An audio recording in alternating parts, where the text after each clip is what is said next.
Aleluya. ¿Por qué no le damos un fuerte aplauso al Señor en esta tarde?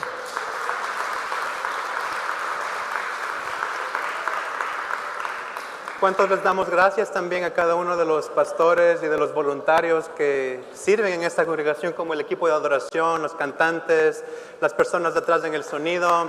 Un aplauso para ellos también. Las personas que trabajan en la seguridad, en el parqueadero, la gente que no vemos que asea la iglesia, es un trabajo en equipo que permite que la obra del Señor siga adelante. Es un honor muy grande para mí estar delante de ustedes para compartir la palabra de Dios. Y me da mucha alegría verlos a todos, en especial a la gente que nos visita por primera vez, o a la gente que últimamente nos ha estado visitando por primera vez, que tal vez no he tenido el privilegio de conocer personalmente. También quiero saludar a las personas que nos ven a través de las redes sociales, en Facebook o YouTube, y envío todo mi cariño a mi familia en Seattle. Ahora ya tenemos familia en Seattle, así que de parte de nuestra familia envío un cordial saludo para allá. Por si alguien no me conoce, permítanme presentarme. Mi nombre es Ricardo Redrobán.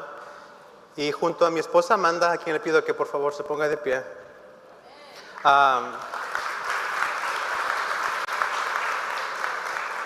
Trabajamos juntos como los pastores de jóvenes de esta congregación. Y la verdad que ha sido uno de los privilegios más grandes que el Señor nos ha dado en estos años de matrimonio. No son muchos, pero hemos visto la mano del Señor desde el inicio. Antes de comenzar con el mensaje y precisamente hablando del ministerio de jóvenes, me gustaría comentarles acerca de una clase que tenemos para los adolescentes que están en high school.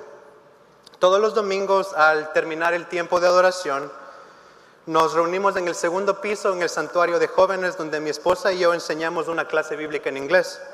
Entiendo que hay varias familias que tienen jóvenes que tal vez no se identifican mucho con el español o que prefieren comunicarse en inglés, así que este año como iglesia hemos estado trabajando en eso. Así que si usted conoce a alguien entre los 13 y los 18 años que habla más inglés que español, esta es una opción para que ellos también vengan a la iglesia y reciban del Señor. ¿Cuántos dicen amén? Así que si usted ha estado viniendo a la iglesia por los últimos meses y de pronto ha visto que mi esposa y yo salimos del santuario después de la alabanza, no es porque nos vamos a la playa a encontrar un buen lugar o porque juega mi equipo favorito de fútbol. Es porque subimos del segundo piso para estar con los adolescentes. ¿Cómo estamos en esta tarde? ¿Cómo está el verano? ¿Estamos bien?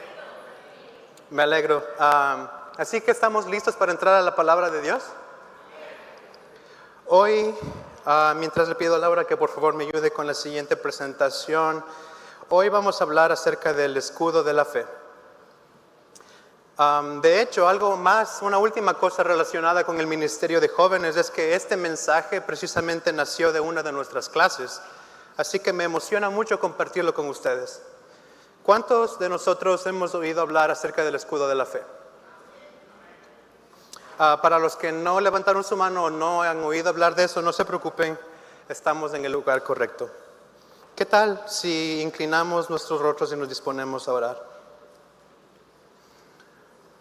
Amado Dios, gracias por el honor, por el privilegio que nos das de reunirnos para proclamar tu nombre. Gracias por la libertad que tenemos para compartir tu palabra. Gracias, Señor, por los recursos y por todas las cosas que nos das para que experimentemos tu presencia en comunidad. Gracias por tu palabra y por el sacrificio de Jesús que lo hace todo accesible para nosotros, Señor. Te pido que en esta tarde tu Santo Espíritu sea quien dirija nuestros corazones, que sea quien dirija la palabra, tal como un amigo, como un padre, como un guía, como un consejero, que tu Espíritu Santo sea quien nos conduzca a tu verdad, Señor.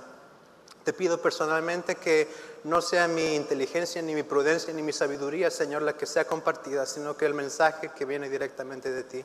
Y te pido de manera especial por cada persona en esta iglesia, Señor, que lo que se ha escuchado, lo que se ha compartido en esta tarde, que sobre todas las cosas pueda ser puesto en práctica, Señor. Así que oro por este tiempo y abrimos este mensaje en el nombre de Jesús. Amén. Si usted tiene su Biblia con usted, le invito a que me acompañe al libro de Efesios, al capítulo 6. a los versículos del 10 al 18. Por motivos de esta enseñanza estaré leyendo la Nueva Traducción Viviente. Ya que estamos en el verano y todo el mundo sale en actividades y todo, ¿qué tal si nos ponemos de pie también para leer la palabra en respeto también a la palabra del Señor? Son varios versículos, así que le invito a que por favor sigamos con mucha atención. Una palabra final: sean fuertes en el Señor y en su gran poder. Pónganse toda la armadura de Dios para poder mantenerse firmes contra las estrategias del diablo. Pues no luchamos contra enemigos de carne y hueso, sino contra gobernadores malignos y autoridades del mundo invisible, contra fuerzas poderosas de este mundo tenebroso y contra espíritus malignos de los lugares celestiales.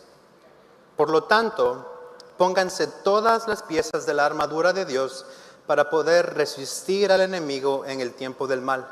Así, después de la batalla, todavía seguirán de pie firmes. Defiendan su posición poniéndose el cinturón de la verdad y la coraza de la justicia de Dios. Pónganse como calzado la paz que proviene de la buena noticia, a fin de estar completamente preparados. Además de todo esto, levanten el escudo de la fe para detener las flechas encendidas del diablo. Pónganse la salvación como casco y tomen la espada del Espíritu, la cual es la palabra de Dios. Oren en el Espíritu en todo momento y en toda ocasión. Manténganse alerta y sean persistentes en sus oraciones por todos los creyentes en todas partes. Por favor, tome su asiento.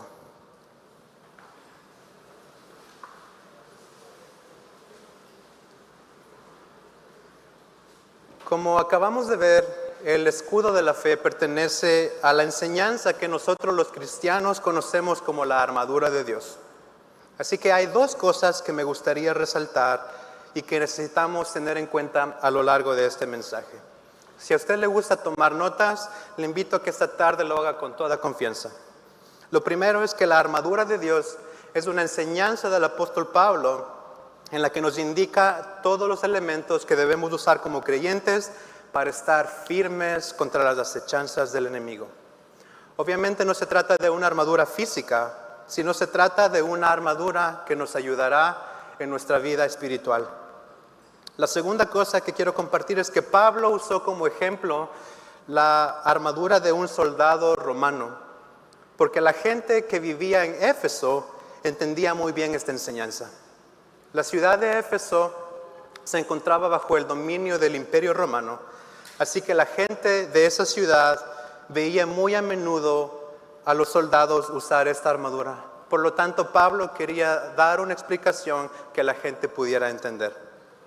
Ahora bien, con esto en mente, ¿qué le parece si brevemente definimos los detalles de la armadura de Dios?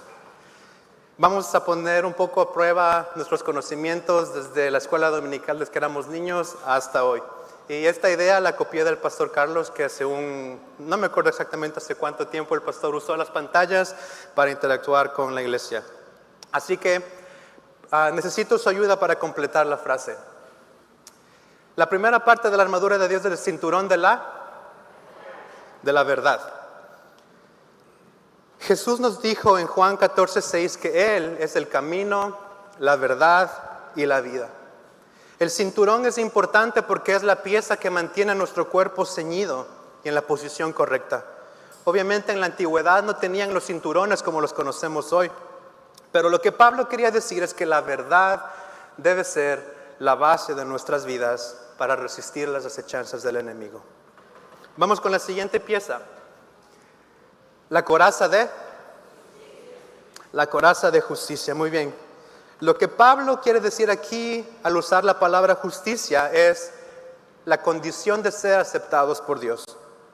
Romanos 3:24 nos recuerda que en su gracia Dios nos hace justos a sus ojos por medio de Jesucristo. Solo Jesús es quien nos permite ser justificados por el Padre. Ahora bien, hay algo relacionado a la justicia que nosotros sí podemos hacer. La primera parte es lo que solamente Jesús puede hacer, nos justifica delante del Padre. Pero hay algo importante que Pablo relata aquí, y es que la justicia también se refiere a la integridad. Y eso sí podemos hacer nosotros, hacer las cosas que están bien.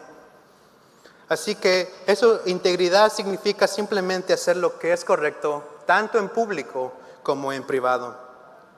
Rápidamente le hago una pregunta: si llegara un completo desconocido a su vida y le pusiera una cámara y estuviera vigilándolo las 24 horas, los 7 días de la semana, ¿cree usted que verían a alguien con integridad?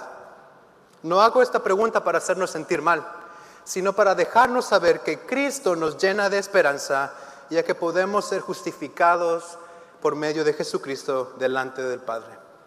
Algo que cabe recalcar en cuanto al cinturón de la fe y la coraza de la justicia de Dios es que ambas nos ayudan a defender nuestra posición. En otras palabras, tanto la verdad que es Jesús como la justicia que también es Jesús son lo que nos ayuda a mantenernos firmes. Por lo tanto, Jesús debe ser el fundamento de nuestras vidas. ¿Cómo estamos hasta el momento? ¿Todo bien? Ok, sigamos. La siguiente parte para completar: el calzado el apresto, que en otras versiones que se lo conoce, el apresto del Evangelio. Evangelio de la paz. Muy bien, muchas gracias. Algo muy importante en la vida de todo creyente es que siempre debemos estar listos para llevar el mensaje del Evangelio a todo lugar. Absolutamente cada uno de nosotros tiene una oportunidad de compartir de Cristo donde quiera que esté. En el trabajo, en la escuela, con la familia o con los amigos. La palabra nos dice en Isaías 52:7 que los pies del mensajero que lleva la paz son hermosos. Por lo tanto, Dios se agrada de nosotros cuando compartimos del Evangelio con los demás. La siguiente parte que tenemos que completar es el escudo de la. En unos instantes vamos a hablar más de esto, pero rápidamente quiero recordarle que el principal objetivo del escudo de la fe es detener las flechas del enemigo. Nosotros, sin embargo, tenemos la certeza de que Dios está por nosotros. Así que si Él está con nosotros, ¿quién podrá estar en contra nuestra? La próxima pieza de la armadura de Dios, el casco o el yelmo o el casco de la salvación. Primera de Tesalonicenses capítulo 5 versículo 8 dice que los que pertenecemos a la luz, o sea a Jesús, debemos vivir con la confianza de nuestra salvación. Si nos damos cuenta, el objetivo del casco es proteger principalmente nuestra cabeza, y por lo general nosotros asociamos a la cabeza con nuestros pensamientos o con nuestra mente, ¿verdad? Entonces, lo que podemos aprender de esto es que en nuestra mente siempre debe estar presente de que Jesús es quien nos ayuda en la salvación, de que nuestra salvación está siempre en Dios. Y la última pieza de la armadura de Dios es la espada la espada del Espíritu, que es la palabra de Dios. La carta a los Hebreos capítulo 4 versículo 12 nos dice: pues la palabra de Dios es viva y poderosa, es más cortante que cualquier espada de 2 filos, penetra entre el alma y el espíritu, entre la articulación y la médula del hueso, deja al descubierto nuestros pensamientos y nuestros deseos más íntimos. Mis hermanas y mis hermanos, no hay absolutamente nada que haga más daño a los planes del enemigo que la palabra de Dios. De hecho, cuando Jesús fue tentado por el diablo, sus respuestas vinieron directamente de la palabra del Padre. Yo no sé cuál es su relación con la lectura de la Biblia, pero quiero animarle y sobre todo quiero recordarle que todavía no es muy tarde para reconciliarnos con la palabra de Dios. Eden, una de nuestras amigas más queridas, compartió en el servicio en inglés hace un par de semanas y nos decía que leer un versículo al día está muy bien. ¿Cuántos de nosotros tenemos la aplicación de la Biblia en nuestros teléfonos? ¿Verdad? ¿Cuántos nos hemos dado cuenta que cada día al abrirla nos sale un versículo nuevo? Que usted puede hacer imágenes, lo puede subir en sus redes sociales, lo puede compartir a otras personas. Todo eso está perfecto. Escuchar predicaciones de otras personas en internet, todo edifica, todo lo que sea bueno y viene de Dios edifica. Ahora están de moda los podcasts o los videos en YouTube.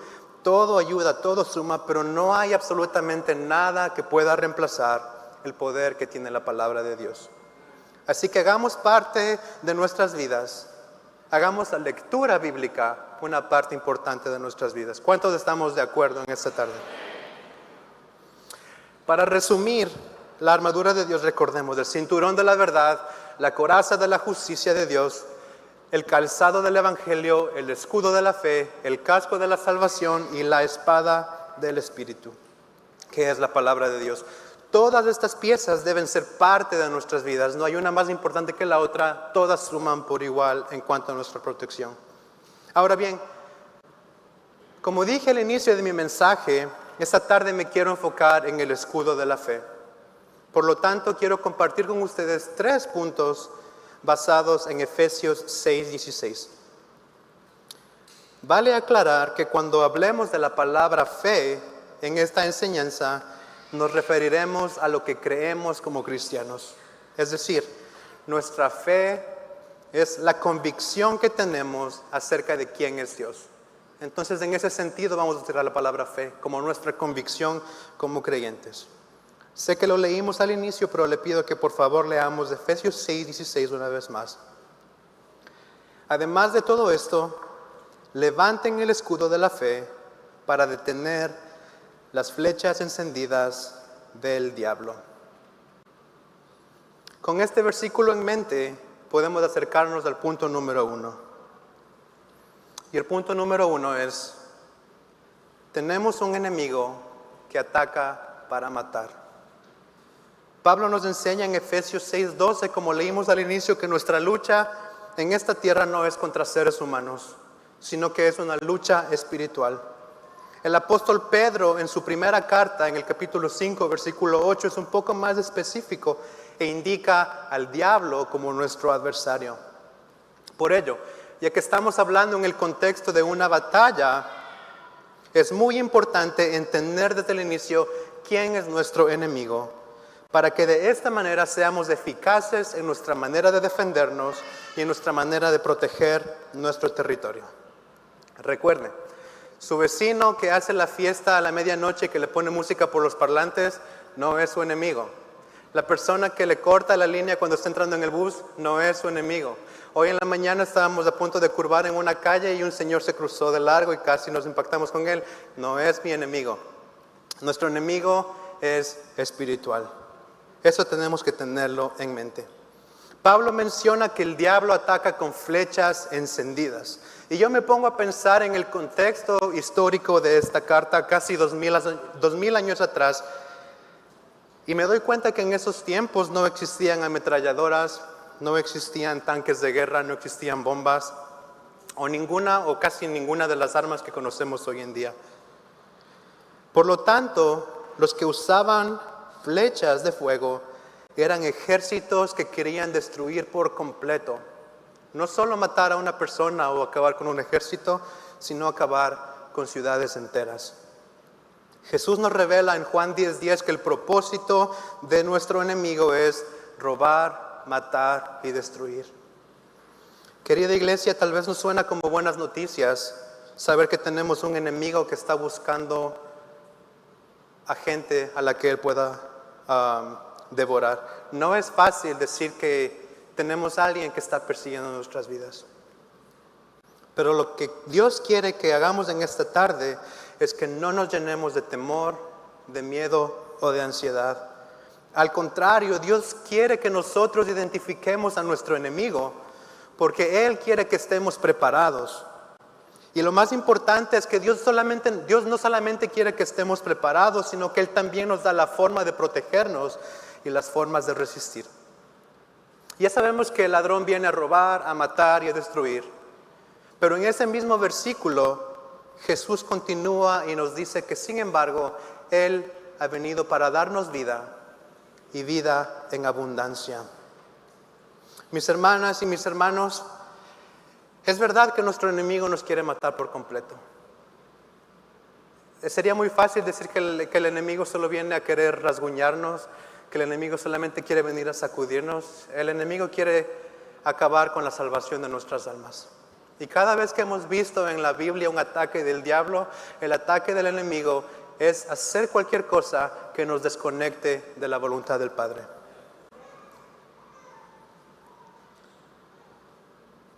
Pero lo que sí tenemos la confianza en esta tarde es que Dios nos da herramientas como el escudo de la fe para detener todas estas flechas encendidas del enemigo.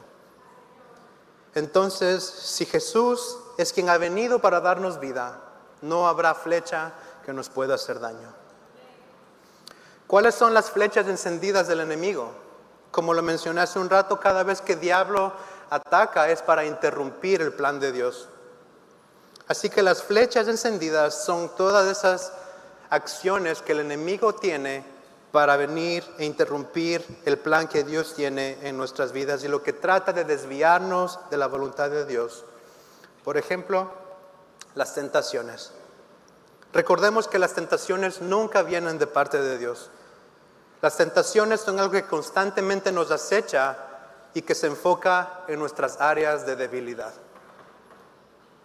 El diablo no se cansará de seguir arrojando flechas de fuego hasta que una de ellas pueda hacernos daño. Pero gloria sea a nuestro Dios, tenemos las herramientas necesarias para resistir. Primera carta a los Corintios 10:13 dice: las tentaciones que enfrentan en su vida no son distintas a las que otros atraviesan. Y Dios es fiel, no permitirá que la tentación sea mayor de lo que ustedes puedan soportar. Cuando sean tentados, Él les mostrará una salida para que puedan resistir. Iglesia Cristiana Elohim, tomemos el escudo de la fe para resistir a los ataques del diablo. Tengamos la certeza y la convicción de aquel que comenzó la buena obra en nuestras vidas, la perfeccionará hasta terminarla en el día de Jesucristo. El diablo seguirá atacando para destruirnos, pero el escudo de la fe es una herramienta que Dios nos da para sentir la protección divina. ¿Cuántos recibimos ese escudo de la fe en esta tarde?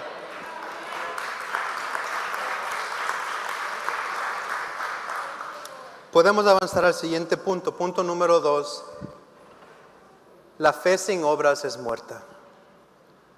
Cuando Pablo escribió esta carta en el griego, él usó la palabra pistis. La palabra pistis, además de definir a la fe como las creencias o las convicciones que tenemos como creyentes, también describe a la palabra como fidelidad o ser fieles.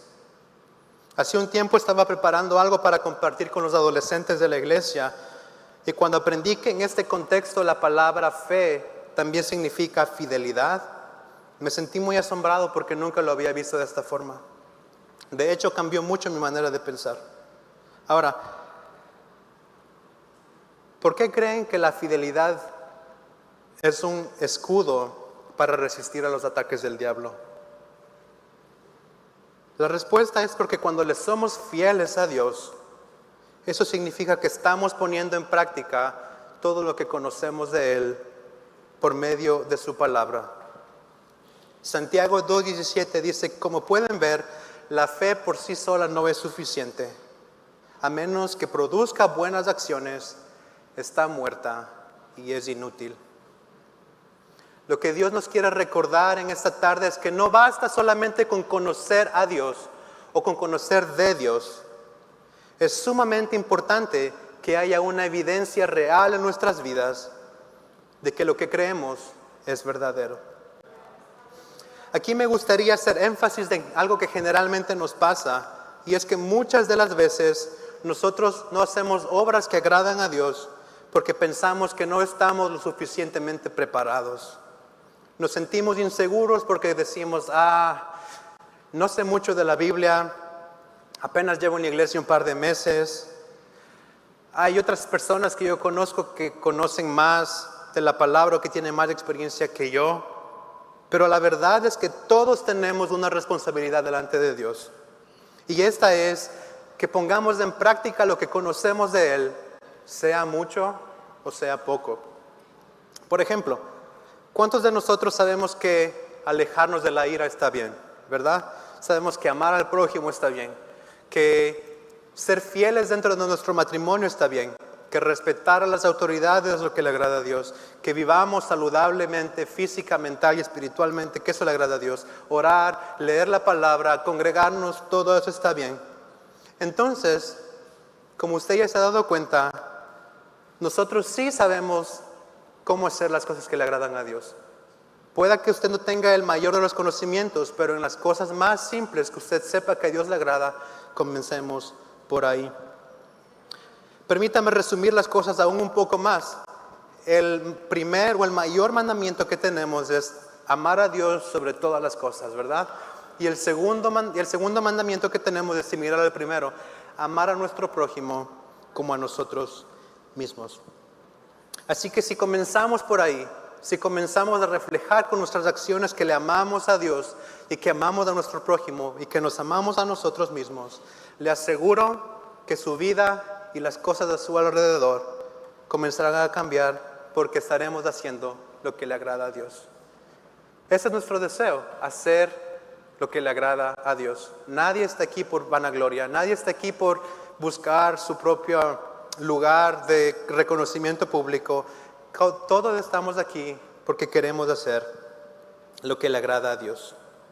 Para terminar con el punto número 2, entendamos que poner en práctica nuestra fe tiene el poder de detener las flechas del enemigo, porque cuando nos enfocamos en lo que está bien, no hay cabida en nuestras vidas para que las flechas del diablo nos hagan daño. Por eso es importante, porque al nosotros enfocarnos en lo que está correcto, le ponemos un alto a lo que el enemigo quiere traer a nuestras vidas, porque estamos simplemente enfocados en hacer lo que le agrada al Señor. Y con esto llegamos al último punto de esta tarde. Recordemos, punto número 1. Tenemos un enemigo que ataca para matar. Punto número 2. La fe sin obras es muerta. Y el punto número 3. Nuestra protección es completa cuando estamos en comunidad. Me gusta mucho que Pablo utilice a un soldado romano como referencia para esta enseñanza porque me parece una ilustración maravillosa. Pongámonos a pensar en la imagen del escudo. El escudo en sí se veía más o menos como el de la foto. Unos dicen que cubría todo el cuerpo, otros dicen que cubría parte del cuerpo, pero lo que sí podemos decir es que era una protección excelente. Se dice que incluso los soldados romanos cuando iban a la batalla mojaban su escudo en agua para que cuando vengan las flechas el fuego se disipara o no tenga mucho impacto. Y este es el escudo que obviamente traía mucha protección. Solo hay un pequeño inconveniente con este escudo o con cualquier tipo de escudos. Y eso es que dejaba toda la parte trasera descubierta. Solo le podía cubrir del frente. Es verdad que el casco, que la coraza, que el cinturón de pronto le podían proteger ciertas áreas de atrás. Pero habían algunas partes que eran vulnerables y que si el enemigo llegaba a impactar, podrían hacer un daño devastador. Por lo tanto, dentro de las estrategias de guerra del Imperio Romano, había una estrategia de defensa muy particular llamada la formación testudo. O algunos le conocen también como la formación en tortuga. Tal vez usted la haya visto en películas que narran acerca de aquellos tiempos, ¿verdad? Y esta simplemente consistía en lo siguiente. Derwins, Pastor René. Perdón. Acérquense, por favor. Esto solamente consistía en lo siguiente.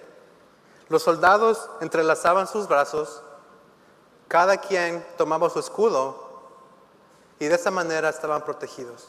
Y así se formaban en fila, la gente de atrás protegía sus espaldas, la gente de atrás protegía sus espaldas, hasta que la gente del final cerraba el círculo también protegiendo la parte de arriba y los costados, tal y como lo ve en la imagen. Muchas gracias.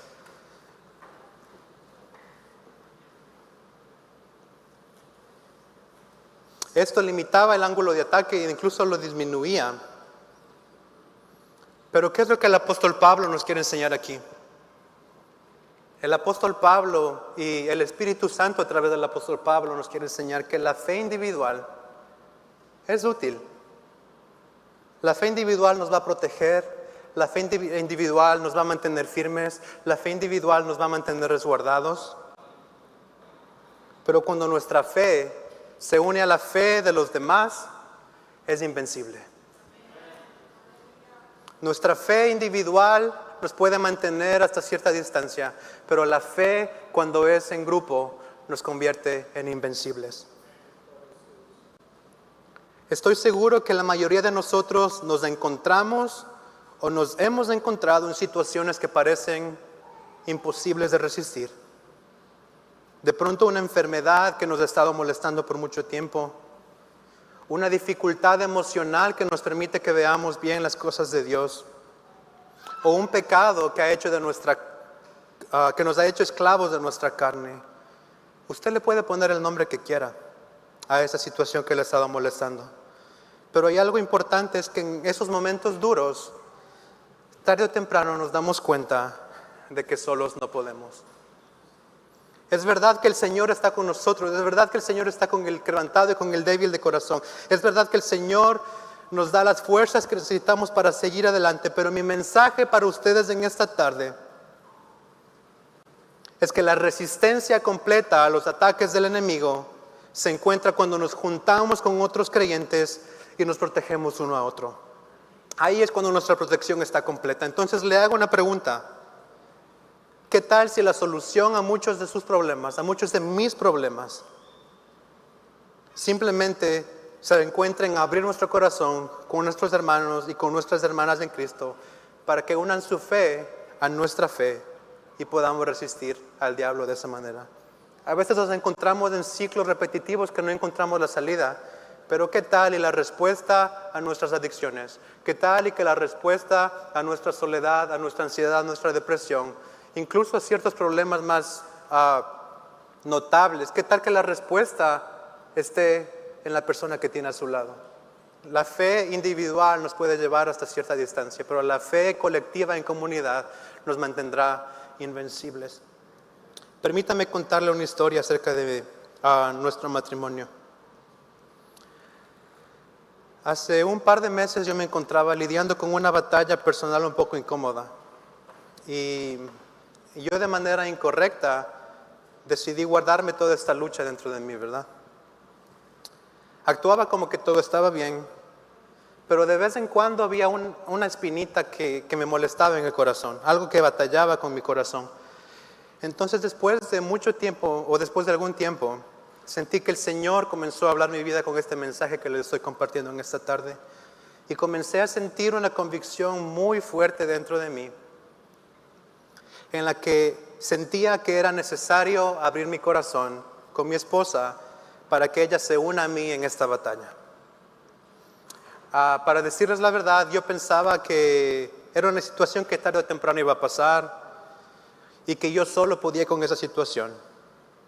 Pero decidí ser obediente a Dios y tuve una conversación con mi esposa.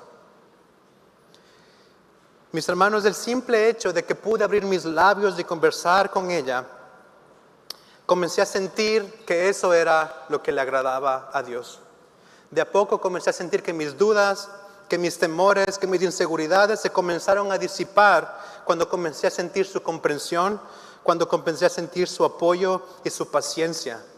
Y hoy puedo dar testimonio de que la lucha no se ha ido por completo, pero la lucha es más llevadera porque sé que a mi lado tengo a alguien que está uniendo su fe para proteger mi fe y juntos somos más fuertes.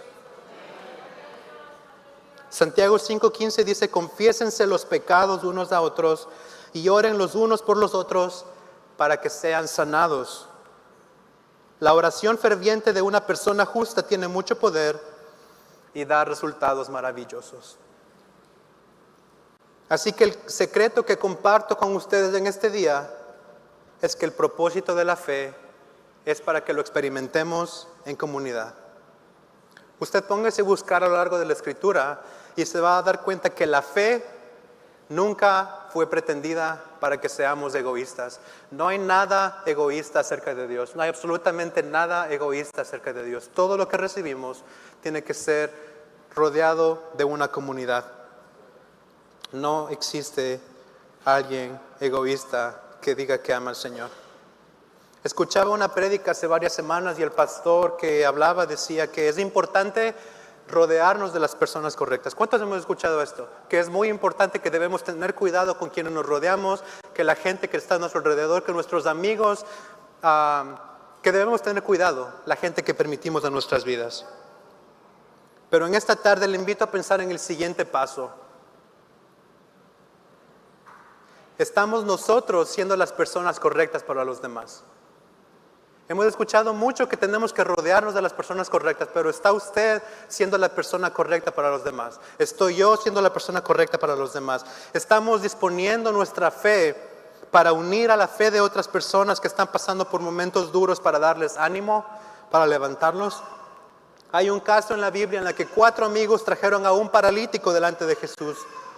Como la casa en la que Jesús se encontraba estaba llena de gente, los 4 amigos, dice que en Mateo 2:5, hicieron un agujero en el techo y bajaron al paralítico por ahí para que pueda encontrarse con Jesús. Marcos 2:5 dice que cuando Jesús vio la fe de los amigos, Él se conmovió y sanó al hombre. El corazón de Dios se conmueve cuando nos amamos los unos a los otros. El corazón de Dios se conmueve cuando dejamos de lado nuestros propios intereses para buscar el interés de los demás. Dios se agrada de nuestra generosidad. Dios se agrada cuando dejamos de ser el centro de atención y buscamos ayudar a otro. Iglesia Elohim, le animo a que seamos una iglesia en la que todos sus miembros, como la ilustración, unamos nuestros brazos entre nosotros y cada quien use su fe para protegernos entre nosotros y de esa forma ser invencibles y que el mundo pueda ver que hay unidad en el cuerpo de Cristo. Es triste que el mundo entre las redes sociales y vea que entre cristianos nos atacamos, que entre cristianos nos destruimos. A veces el mundo no tiene ni siquiera que hacer nada porque entre nosotros nos estamos impidiendo llegar adelante. ¿Qué tal si en lugar de hacer ese tipo de cosas, uso mi fe para proteger a la fe de mi hermano? Uso mi fe para proteger a la fe de mi hermana. Y cuando siento que estoy débil, pido ayuda para que la fe de mi esposa, para que la fe de mi papá o de mi mamá, la fe de mi hermana, me defienda a mí. Tal vez usted se pregunte cómo puedo experimentar la fe en comunidad. Aquí tengo varios consejos prácticos. En primer lugar, congregarnos. Los martes y los domingos tenemos unos servicios que de verdad nos acercan a la presencia del Señor. Tenemos oportunidad de contar con un edificio en el que nos podemos congregar en estos 2 días sin necesidad de hacer mayor esfuerzo. Y por lo tanto, déjeme contarle, los servicios de los martes son muy especiales porque la gente simplemente trae sus necesidades. Todos oramos los unos por los otros, no importa si es pastor, no importa si es miembro, si es músico, si sirve, si limpia, si no viene, si no hace nada. El espíritu que hay aquí en la iglesia los martes es especial porque estamos orando los unos por los otros. Los domingos también. Congregarnos es algo muy especial. Incluso tenemos llamados de atención en la palabra que dice que no dejemos de congregarnos. No dice eso en la palabra porque sí. Es porque ahí hay una verdad. El salmista nos decía que hay dentro, que cuando los hermanos se reúnen en armonía, es ahí donde Jehová envía bendición y vida eterna.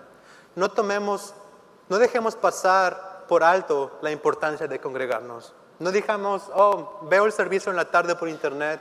Hay algo especial que solamente mi comunidad con mi hermano, con mi hermana puede hacer en nuestras vidas porque fuimos creados para esto. No fuimos creados para estar clavados en una pantalla, en una esquina sin hablar a nadie. Fuimos creados para estar en comunidad.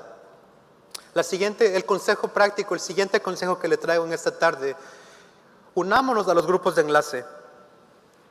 Hay un pensamiento que ha estado muy fuerte en mi corazón y de pronto usted lo ha oído, no recuerdo exactamente dónde lo oí, pero decía que la belleza de la palabra de Dios se manifiesta de manera especial cuando leemos la Biblia en público, cuando leemos la Biblia en comunidad. Hay algo muy especial, un espíritu muy especial cuando leemos la palabra de Dios en público. Así que le invito a que cuando se termine el verano y regresemos a las actividades normales, busque un grupo de conexión, un grupo de enlace para seguir incrementando su fe. La siguiente cosa que le quiero aconsejar: fomentemos amistades saludables. ¿Qué tal si con nuestros amigos, cada vez que nos reunimos con nuestros amigos, en lugar de quejarnos, en lugar de criticar a alguna persona, en lugar de hablar de alguien, así no se llama, simplemente hablar de cosas que no tienen sentido? ¿Qué tal si nos dedicamos a traer conversaciones acerca de algo que pueda traer cambio a nuestras vidas? Le hago una pregunta más. ¿Cuándo fue la última vez que se juntó con sus amigos a hacer un estudio bíblico? ¿Cuándo fue la última vez que escribió en su grupo de amigos, hey, ¿qué piensan de este mensaje? ¿Qué piensan de este versículo? ¿Cuándo fue? Y no le pido que se olvide de hablar de fútbol, que se olvide de hablar de la novela, que se olvide de hablar de cosas. No le pido que deje de hacer todas esas cosas. Solamente le pido, le aconsejo, ni siquiera le puedo pedir que hagamos de nuestras amistades un círculo en el que podamos desarrollar nuestra fe. Una pregunta más y un consejo más. ¿Cuándo fue la última vez que se sentó a la mesa con su familia para conversar? ¿Cuándo fue la última vez que salió con su familia al parque para conversarles de algo que estaba en su corazón, o que simplemente para decirles, me siento mal, necesito ayuda, no sé qué hacer? O tal vez incluso para celebrar lo bueno. Hay algo muy especial cuando nos reunimos en familia para fortalecer nuestra fe. Y el último consejo que le doy, que ha sido, si usted llegara a ver la historia de mi vida y vea las cosas que me marcaron para siempre, una de las cosas principales ha sido buscar ayuda de personas que temen a Dios para abrir nuestros corazones. A lo largo de mi vida he batallado con varias cosas. Algunas cosas me han tenido más atado que otras. Algunas cosas han sido más fáciles de lidiar que otras. Algunas cosas han sido más fuertes que otras. Pero la mayor libertad ha sido experimentada cuando llegué a un punto de confesar mi debilidad con otros. Sea con mis papás, sea con mi esposa, como la historia que le comenté, sea con mis pastores, con mis líderes. Ese es un consejo que le aseguro que si lo hace con el corazón correcto y con la persona correcta, puede cambiar su vida. A veces hay un concepto muy importante en el cristianismo que lamentablemente el enemigo se ha encargado de distorsionar, y es el confesarnos los pecados. A veces tenemos esa imagen de que si yo confieso mi pecado voy a ser visto de alguna manera. Que si confieso mi error, incluso a mi pastor, a mi líder, que están supuestos a escucharme y ayudarme, creemos que si lidiamos con pecados somos indignos. Ese sentimiento de culpa, ese sentimiento de debilidad viene del enemigo. Por eso es que la palabra nos dice que cuando nos confesamos los pecados unos a otros, ahí hay sanidad. Dios ofrece sanidad. Así que no puedo dejar de hacer énfasis en que la fe individual nos ayudará a defendernos y a protegernos, pero la fe, cuando la experimentamos en comunidad, nos hará invencibles. ¿Cuántos estamos dispuestos a aceptar el reto de experimentar la fe en comunidad? ¿Cuántos estamos dispuestos a unirnos con nuestros hermanos y nuestras hermanas, con los pastores y con los líderes, para proteger la fe de los demás unos a otros? Para concluir, le pido a los músicos que por favor vengan al frente. Y quiero recordarles lo siguiente. La armadura de Dios nos ayudará a mantenernos firmes todos los días de la vida. Recordemos que debemos usar todas las piezas de la armadura, ya que todas ellas se complementan entre sí. Otra cosa que debemos recordar para concluir es que lamentablemente seguiremos teniendo días malos. Lamentablemente hasta el final, de vez en cuando tendremos días difíciles o temporadas difíciles en las que sentiremos los ataques del enemigo. Sin embargo, Dios quiere que resistamos. Y Él es fiel, que nos da todas las herramientas para resistir a los ataques del enemigo y conseguir la protección. Es tiempo de poner en práctica nuestra fe. Todo lo que creemos en nuestro corazón acerca de Dios y su palabra. Es tiempo de que en nuestro trabajo la gente vea que lo que predica es cierto. Es tiempo de que en nuestras escuelas la gente vea que la forma en la que actuamos es la misma, de la forma de la que hablamos, es la misma forma en la que vivimos. Es tiempo en la que todo el mundo sepa quién es Jesucristo a través de nuestras acciones. Finalmente, de la misma forma en la que cuidamos de nosotros mismos, No hay opción. Tenemos que cuidar de nuestros hermanos. No hay opción. En el seguir a Cristo no hay opción. Tenemos que cuidar de nuestros hermanos y de nuestras hermanas. Solo ahí es donde experimentaremos la completa y total protección. Me fascina lo que dice Pablo en Efesios 6:18, justamente para terminar todo este pasaje de la armadura de Dios. Oren en el Espíritu en todo momento y en toda ocasión. Manténganse alerta y sean persistentes en sus oraciones por todos los creyentes en todas partes. Se acabó el tiempo y nosotros hemos creído por mucho tiempo que el cristianismo es de llaneros solitarios. Eso lo escuché alguna vez de algún predicador.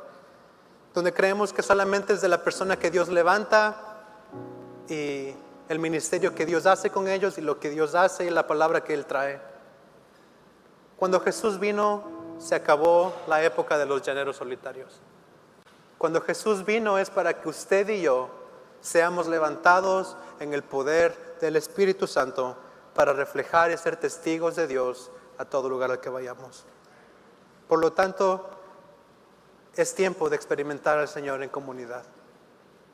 Eso es lo que nos ayudará a estar firmes contra las acechanzas del enemigo. Así que con este versículo que acabé de leer, quiero invitar en esta tarde a las personas para hacer un llamado al altar. En primer lugar, si es que hay alguien que todavía no conoce del Señor, o hay alguien que todavía no ha aceptado a Jesús en su corazón, o de pronto hay alguien en esta iglesia que tenga una necesidad específica y que diga, no puedo solo. Pero también quiero invitar al altar a todos aquellos que quieren interceder por alguien más. Quiero invitar al altar a esos 4 amigos que tengan que abrir un agujero en el techo para traer al paralítico delante de Jesús. Todos somos resultado de la oración de alguien. Muchas de las veces somos resultados de gente que conocemos, como nuestros padres, nuestros abuelos, nuestros hermanos. Otras veces somos resultado de las oraciones de completos extraños. Mi papá es un ejemplo de ello. Mi papá llegó y después de mucho tiempo él conoció a una señora que dijo, ustedes llegó, yo estaba orando por usted. Todos, absolutamente todos, somos el resultado de la oración de alguien más. Así que quiero invitar a esos 4 amigos en esta tarde que quieran venir, traer sus escudos para proteger al que está herido, que quieran traer sus escudos para proteger al que está yendo por tentación, aquel que no puede más, aquel que ya no puede resistir. Quiero invitar al altar a esos 4 amigos que estén disponibles para decir, Señor, por favor, sana a este hombre, sana a esta mujer. Dios, recuerde que Dios se conmueve de nuestra fe por otras personas. Hay algo especial en preocuparse por los demás que mueve el corazón de Dios. Tal vez esta sea una de las pocas cosas que tenemos con certeza y garantía de que van a conmover el corazón del Padre. Preocuparse por los demás, orar por los demás, estar disponibles para los demás. Solo esto traerá completa protección contra los ataques del enemigo. El altar está abierto en esta tarde.